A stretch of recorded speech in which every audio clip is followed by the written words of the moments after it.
Murder and Such contains true stories about murders, the macabre, true crime, serial killers, and other dark subject matter. This includes adult themes, explicit language, descriptions of gore, violence, and other information provided by news articles, witness testimony, and public record. Murder and Such is not intended for all audiences, and although warnings will be set in place, listener discretion is still advised.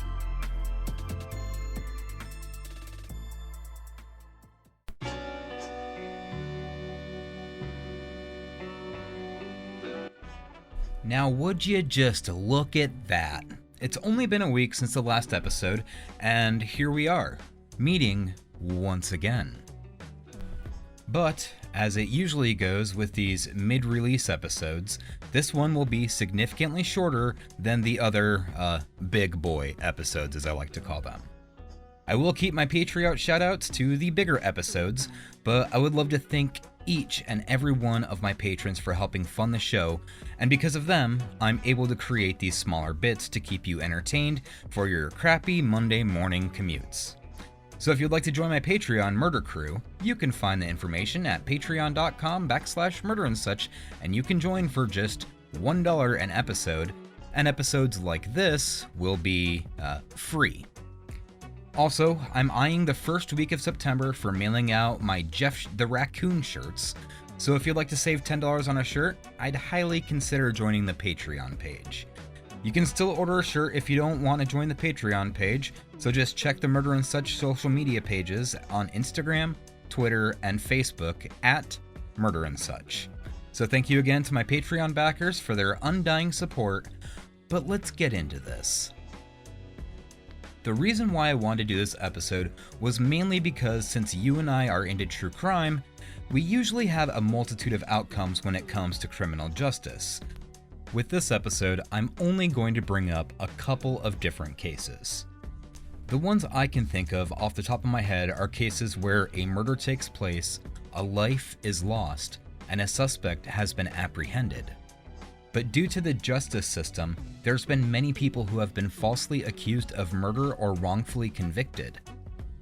In the United States alone, as of February of 2020, there's been a total of 2,551 wrongful convictions at the hands of the justice system, and the total number of years spent amongst all of those prisoners is a staggering 22,540 years, needlessly spent behind bars for offenses such as robberies they didn't do, murders they didn't commit, and assaults that they didn't have anything to do with, as well as other convictions. The race of those who have been wrongfully convicted was also predominantly African American. The vast majority of those cases had already executed the inmate before finding the exonerating evidence.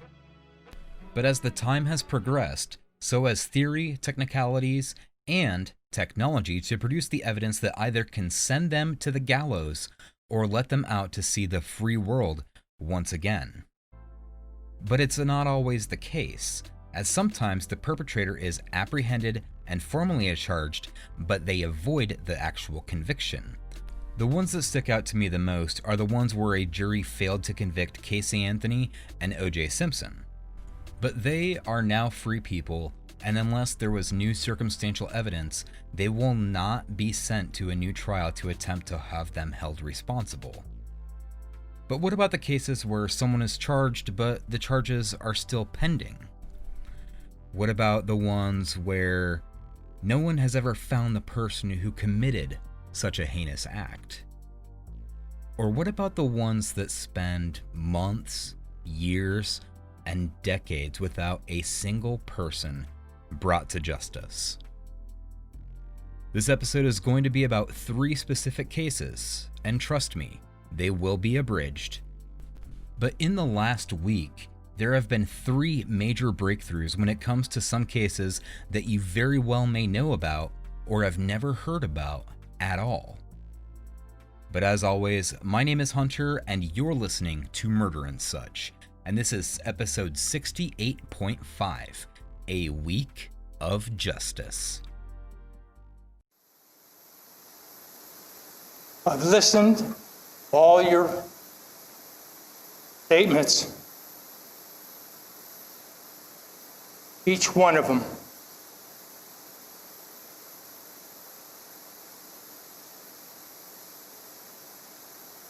And I'm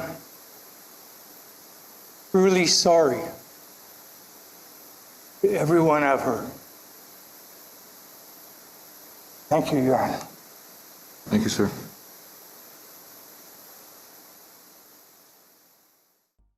The voice you have just heard is that of a 74-year-old man by the name of Joseph James DeAngelo.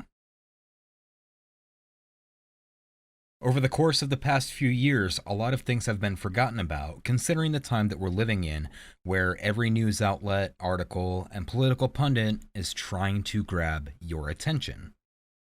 You may or may not remember, but on April 24th of 2018, an announcement was made that they had charged this man with some incredibly heinous crimes. The span of the crimes happened before I was born, and maybe even before a bunch of you listening were born as well. Years that this man was active were between 1973 and 1986. But you probably don't know him by his legal name, but more or less by his monikers. Let me know if this rings any bells. The Visalia Ransacker, the East Area Rapist, the East Side Rapist, the East Bay Rapist, the Diamond Knot Killer, the Night Stalker, the Original Night Stalker, EARONS or Earons, or maybe just the Golden State Killer. Mr. DeAngelo was a complete and utter fucking monster, and while I could go on about his victims, his crimes, there are far better podcasts out there who have covered this topic better than I could ever hope to do. So go check them out if you can. I know that Generation Y and Case File did very good episodes about them. But as for the span of his crimes, the list of his victims is even more staggering. His list included 120 victims that he had burglarized or attempted to rob at gun or knife point, over 50 victims that he had raped, and over 13 more people that he had actually taken the lives of. You might be wondering, how in the hell could he have carried out all of these crimes? But the answer may be easier than you think. Joseph James DeAngelo was a police officer. I've said on the show that I support law enforcement, but I judge each officer on an individual basis. That holds true here as well. But he was an officer, he knew what people would be looking for, how to hide it, and considering that he worked in the burglary unit from 1973 until 1976 for, wait for it, Visalia, he was the officer who was looking for himself. Then mysteriously, the Visalia Ransacker stopped ransacking. In August of '76, he served as an officer with the Auburn Police Department until July of 1979, when he was fired for shoplifting a hammer and dog repellent. Not much was known about his employment through the 1980s, but from 1990 until he had finally retired in 2017, he worked an arguably normal life as a truck mechanic for Save Mart Supermarket's distribution center.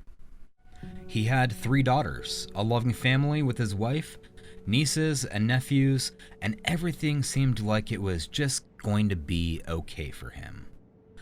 But where he found comfort in the house of his daughter and granddaughter, an author by the name of Michelle McNamara had been working tirelessly to try to find out who, as she had named him, the Golden State Killer was.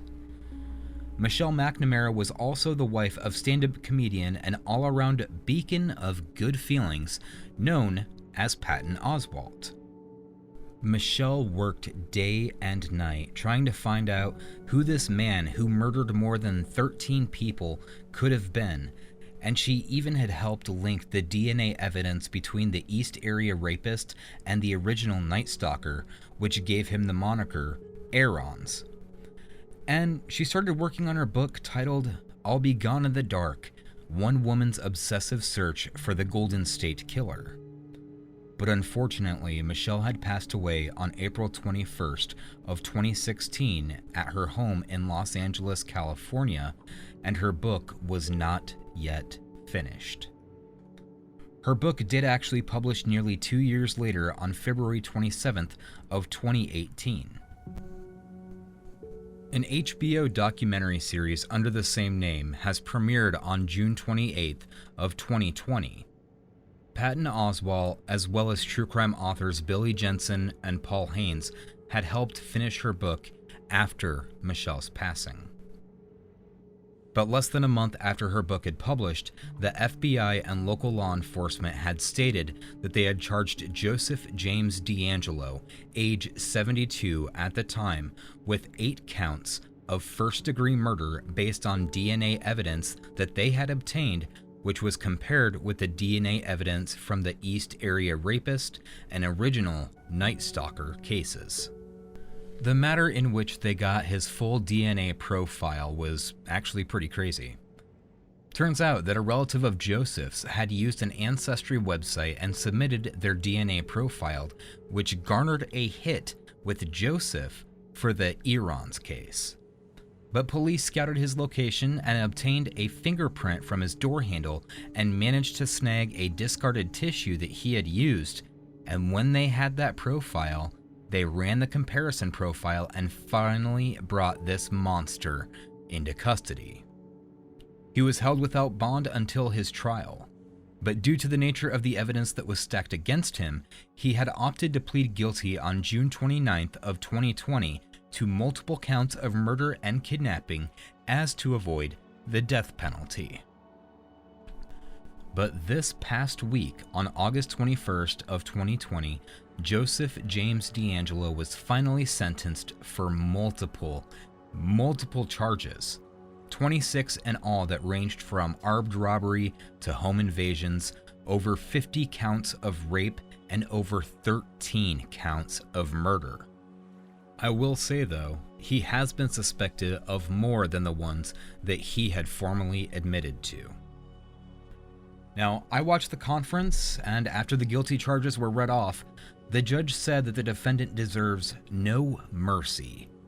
And that's the first time I have ever heard an applause in a courtroom before. Joseph James DeAngelo was sentenced to 13 consecutive life sentences for his crimes, and he will die behind a prison wall.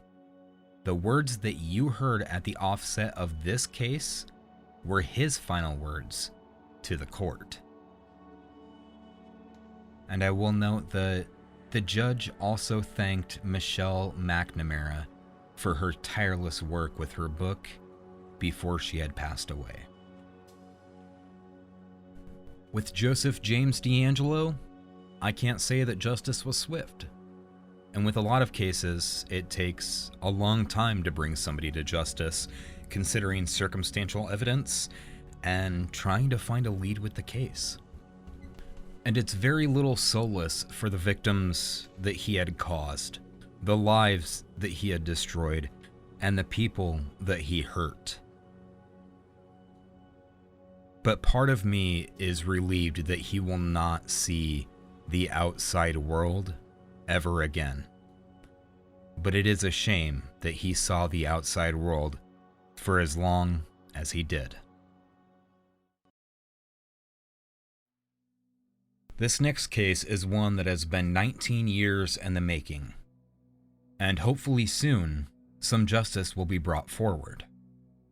The vast majority of this information was obtained by charlieproject.org, The Charlie Project is a large database showing the profiles of over 13,000 cold cases, predominantly in the United States. Now, you listen to my show, you listen to me talk, and I honestly don't have a true crime case that I've been a significant part of. But there is one that is absolutely amazing that you should go and look for. It's a show called Voices for Justice Podcast, and it's hosted by an incredible woman by the name of Sarah E. Turney. Sarah's sister, 17-year-old Alyssa Turney, has been missing since May 17th of 2001. Alyssa Turney was last seen leaving Paradise Valley High School in Phoenix with her stepfather, Michael Roy Turney, after he had taken her out of school early for lunch and had reportedly went home. The case as it stood was with Michael saying that he had gotten into an argument with Alyssa as she stated that she wanted more privileges during their meal. And when she got home, she went into her room and slammed the door shut. Michael stated he had left to go pick up Sarah and run some errands, but as he stated, when he got home, there was just a note from her saying that she was leaving Phoenix and running away to California due to Michael's inability to give her what she wanted. He also stated that a week after her running away, he had gotten a phone call from a payphone in California, but she had apparently hung up the phone abruptly. Alyssa Turney, to this day, has yet to be discovered. Investigators had found her absence suspicious, as she had not taken any of the $1,800 in her bank account and had left behind her cell phone, makeup, house keys, and only took with her a small backpack. Generally speaking, you'd either think to drain the bank account or take a phone with you if you have it, even back in 2001. Foul play was definitely suspected, as runaways almost never run away without making contact with others who they may be seeking shelter with, taking money with them, or other various essentials. In 2006, a man in Florida had confessed to murdering her, but this one had turned out to be completely fabricated. But somewhat similar to the case of the Golden State Killer, Alyssa's father was also a former police officer. And let's just say that he was also a very bad police officer. About a year prior to Alyssa's disappearance, Michael had called up Child Protective Services to see if Alyssa had filed any paperwork related to child molestation, and if she did, she was lying. Investigators also found some crude contracts that he would make Alyssa sign as so he could assert dominance over her, and not to mention, he kept his family under constant supervision. He had cameras all around the house to keep an eye on all of them, and he also kept hours and hours and hours of tapes of everything that went on that house, except for the day that Alyssa went missing. All phone calls, either outgoing or incoming, were also kept recorded. Now, for legal trouble, in December of 2008, a search warrant was executed on Michael's home, mainly looking for evidence about Alyssa, but they instead had found 19 high-caliber rifles, 26 homemade explosive devices, a van filled with cans of gasoline, and 2 handmade silencers. When they arrested Michael, he was armed with 2 handguns, 7 extra magazines of rounds, a knife, and also had on him a voice recorder. Later in March of 2010, Michael had pled guilty to possessing 26 unregistered pipe bombs, in which, I'm just doing my civic duty here, kids. You need to register your pipe bombs. Otherwise, you'll end up just like Michael, or like the guy in Indiana named Lee Underwood, who was sentenced to 51 months in prison. So do your duty and register your pipe bombs. But Michael had pled guilty to having the pipe bombs and was handed down the maximum sentence of 10 years in prison. You may be asking, what's the reason? Why did he have so many pipe bombs? Well, the reason behind him making so many pipe bombs and then also having the gasoline-filled van and the weapons in his possession was due to the fact that he had a 98-page document titled Diary of a Madman Martyr, and he planned on blowing up a union hall and claiming the lives of people who were trying to run out. The date that he planned on executing his terrorist act was on December 15th of 2008. The day that they apprehended him was December 11th of the same year. Now, Michael was in prison until he was released in 2017, and that's when Alyssa's sister and Voices for Justice host Sarah Turney sat down with her father Michael to try to get him to admit to murdering her sister. His response to her was that he would only answer the questions honestly if he was either on his deathbed or if the state had agreed to execute him. But Sarah never gave up hope. She never lost faith in what would finally get the man who killed her sister. It was on August 20th of 2020 that the Maricopa County Attorney's Office out of Phoenix had announced that they had arrested and charged 72-year-old Michael Roy Turner with the second-degree murder of Alyssa Marie Turney after she had disappeared without a trace on May 17th of 2001. Now, the charges are still pending as of recording this episode, but I want to extend a massive congratulations to Sarah and the rest of her friends and family. Her perseverance has been nothing short of incredible, and hopefully Michael will confess to Alyssa's murder and some justice will finally be served. You should really go listen to the Voices of Justice and leave them a review if you can. So 19 years with no answers. Sarah waited for the chance to finally see the man who murdered her sister brought to justice. And although he is 72, hopefully they will keep him around long enough for him to be sentenced for it. And maybe one day they can finally find what happened to Alyssa Turney. But for this next one, justice hasn't been carried out, but there's been a new break in the case. For my last topic, I'm going to cover in this mini episode. You may remember in episode 68 where I discussed the Randonautica app and a case that was still pending. I would love to thank my wonderful listeners, Peyton Michelle on Twitter, and a lifelong friend, Mariah Nicolucci, for sending me these incredibly recent articles, as there is an update to the one that took place in Seattle, Washington.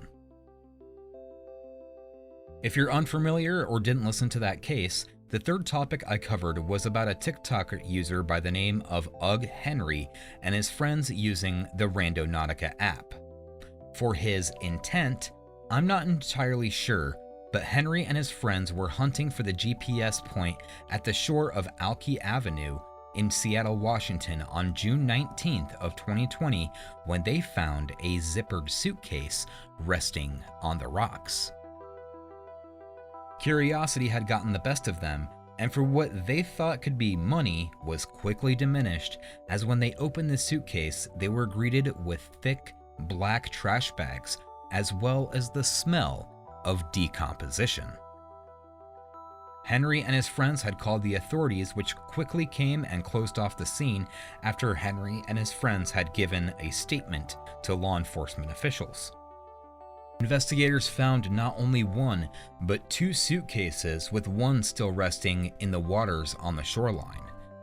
Inside, they found the remains of a 35-year-old woman by the name of Jessica Lewis and a 27-year-old man by the name of Austin Cash Wenner, both from South King County, and after an autopsy was concluded, Austin was shot one time in the head and Jessica had been shot multiple times.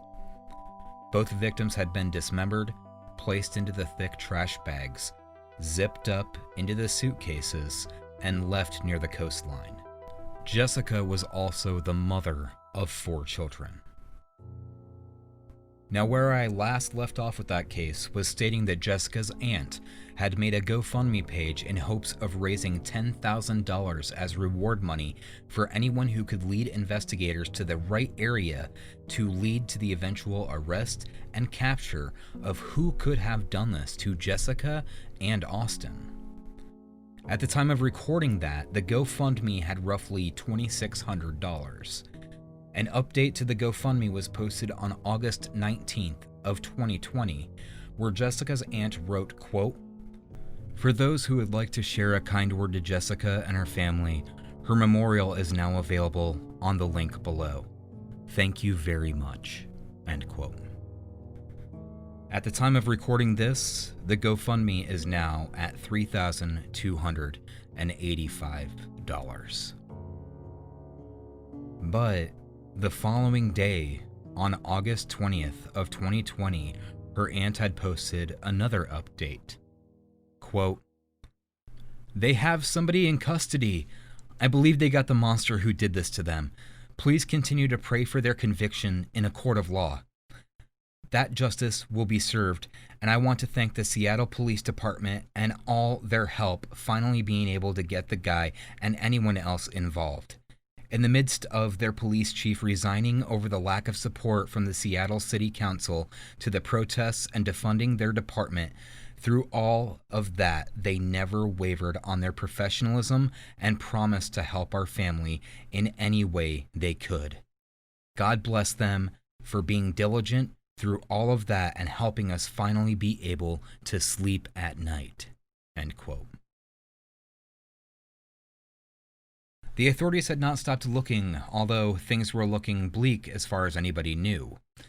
The 2 months and 1 day after the bodies were found, the authorities had arrested a 62-year-old man by the name of Michael Dudley from Burien, Washington, with 2 counts of first-degree murder. Burien, Washington is roughly 10.4 miles away from where the bodies were found off of Alki Beach. As it stands now, Michael Dudley is being held in jail, and his bail has been set at a staggering $5 million. As of right now, he is not being charged with any other murders in the Seattle area. The next parts of this episode come from westseattleblog.com, and it was a play-by-play throughout the day on August 20th of 2020. 12:56 p.m. A 62-year-old man is in custody for the murder of 2 people after the remains were located in West Seattle in June. On Wednesday afternoon, detectives arrested the suspect at a residence in Burien. He was interviewed and then booked into the King County Jail. 1:22 p.m. The suspect remains in jail. He has not yet been charged, so we are not publishing his name.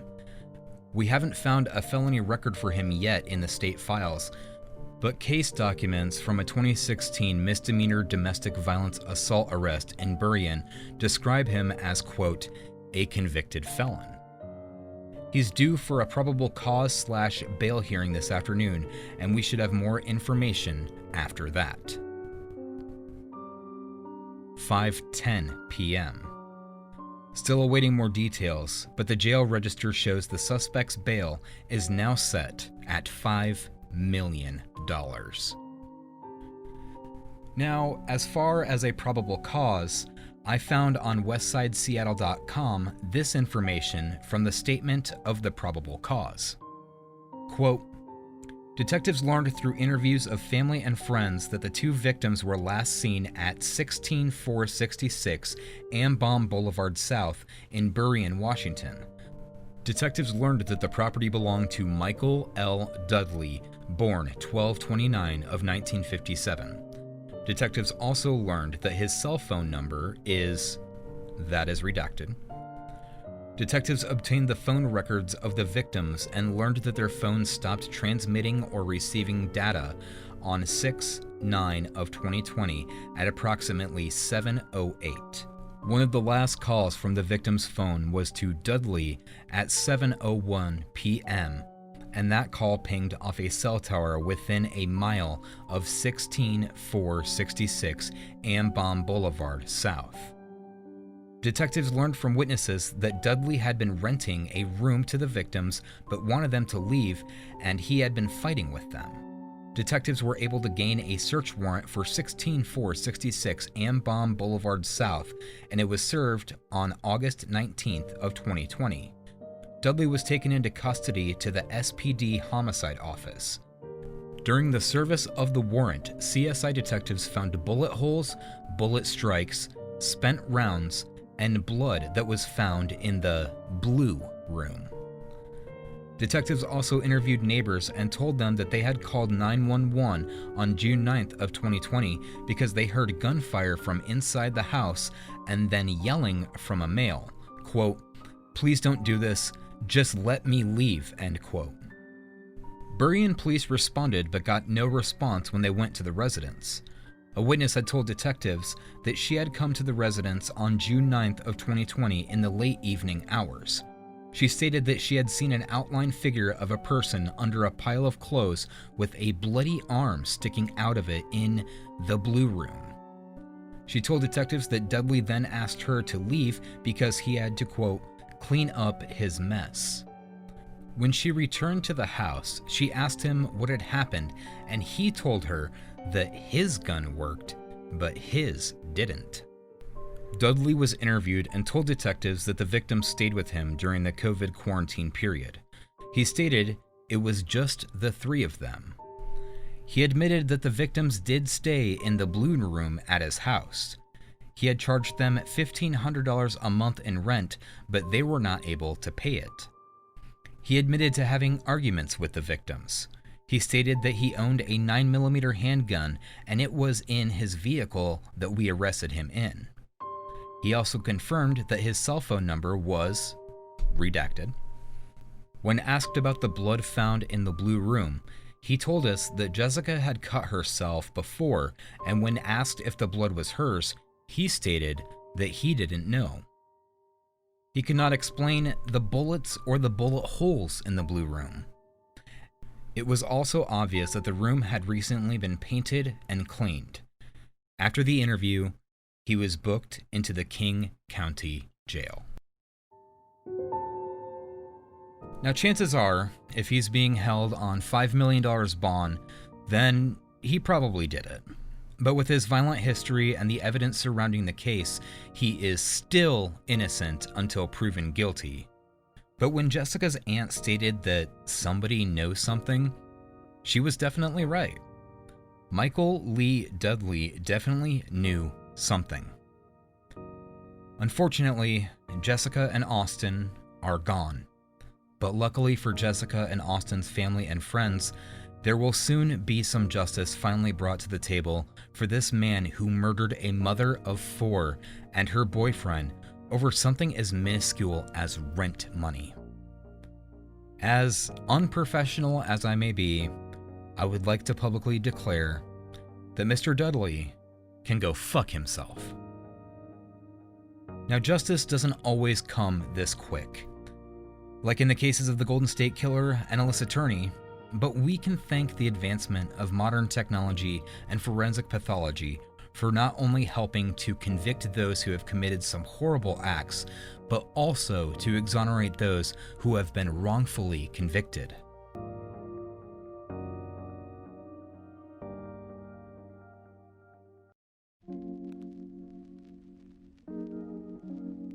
If there's updates to this case, I will post them either here on the audio or maybe just on the social media feeds.